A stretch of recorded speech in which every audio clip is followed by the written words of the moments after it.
No. All right, next up, we'll go to our general business item. And General business item 7A, interlocal agreement with Bremerton Housing Authority for support of the hybrid homeless shelter using American Rescue Plan Act funds. Our presenter is Financial Services Director Mike Riley. All right, thank you, Council. Thank you, Mayor. So last Wednesday we met to discuss the remaining unobligated funds, although they were budgeted in the 24 budget for the hybrid shelter model. We did not have an obligation agreement in place to obligate the funds. So what's in front of you tonight is an ILA with Bremerton Housing Authority, and Jill Stanton's here with us to answer any specific questions we might have. But really, it's the ILA to commit the $1.3 million. Of that, 1.1 is the Rescue Act funds that need to be committed by the end of this month, and also $200,000 of real estate excise tax that we committed to the project as well. This ILA will carry through to the end of 2026 to make sure we expend the funds.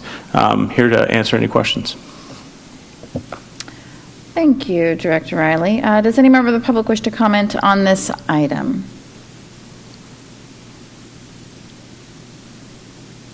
Okay. Give it another second or two.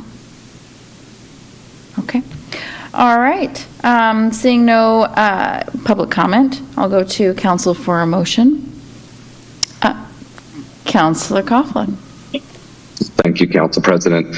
I move to approve the interlocal agreement with Bremerton Housing Authority for support of the hybrid homeless shelter using American Rescue Plan Act ARPA funds.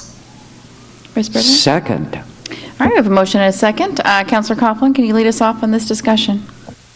Absolutely. I really appreciate this council nominating me to join the Affordable Housing Task Force in their weekly discussions and work towards this critical shelter project. One of the first things that popped up on the radar when I did join to think of city issues was ensuring that this money was obligated by the end of the year.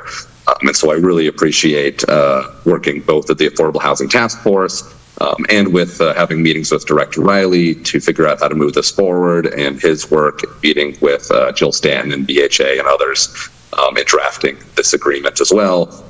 And thanks to the council for supporting this and just making sure that we have this money obligated and that the task force can continue its very challenging but very much in need work that they are doing for our community. So thanks again to the task force and to everybody who's making this possible. Thank you, Vice President Mockler. Don't let that man talk anymore. Thank you. I'm really glad that we have the opportunity to form an interlocal agreement with the Bremerton Housing Authority. This council has been supporting the hybrid option, and we are continuing to support it. Good luck to all. Do any other councilors wish to comment on this item?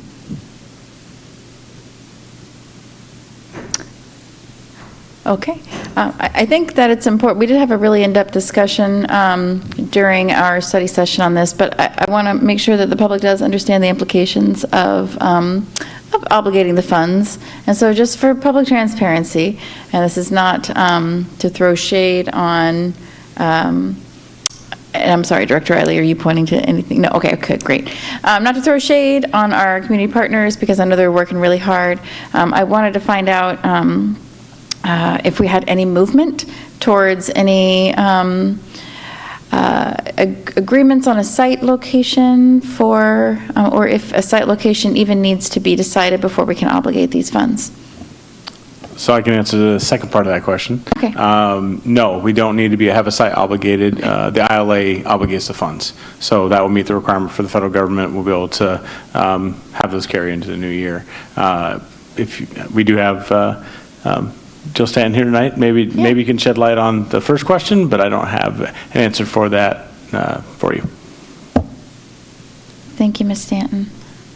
Thank you for being here for us too. Sure. Yeah, I really don't have a lot to share on that. The Okay. team is really trying to keep things confidential until we have better and solid answers for you. Okay. And so so the obligation of the funds extends, and they need to be spent by the end of? 2026. And is that contingent on the project being completed? It's contingent on eligible costs. So the Housing Authority is working in multiple facets. There's the pallet house purchases. There's the Okay. site purchase potentially. There's design. There's operational funding. So they have a pretty wide avenue for what's eligible. Okay. So we'll be able to, as they have eligible costs to claim for reimbursement to the city, we'll be reimbursing the BHA through the ILA. Great. So we can purchase some of the material costs, and they can, theoretically, they would purchase them, we would be reimbursing them. It would be on a reimbursement, and they could have them in storage while a site location is being chosen. That sort of thing could happen. Do you want to come up to the, yeah, thank you so much, Ms. Stanton. And I that guess I mic could is way update. too tall. I could just update you that we're trying to secure the 2024 pallet shelter pricing, so this will help us to be able to do at least that piece of Okay. it. Thank you. I think that we're looking forward to seeing the finish. Thank you. We can probably lower that too. We're looking forward to seeing this project happen, and so grateful for your team for all the heavy lifting they're doing with all the other projects that you have to do and all the care that you're taking for our community and the housing needs that they have, the diverse housing needs out there. So thank you, Ms. Stanton, for being here as representative for the task force.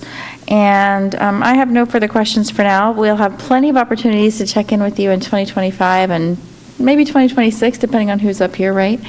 And with that, does any other counselors need any other time for questions or comments? Okay. So I guess we will vote on that. Meow. No. Sorry. Councilmember Goodnow? Yes. Mockler? Yes. Younger? Yes. Fry? Yes. Coughlin? Yes. Chamberlain? Yes. Motion carries unanimously.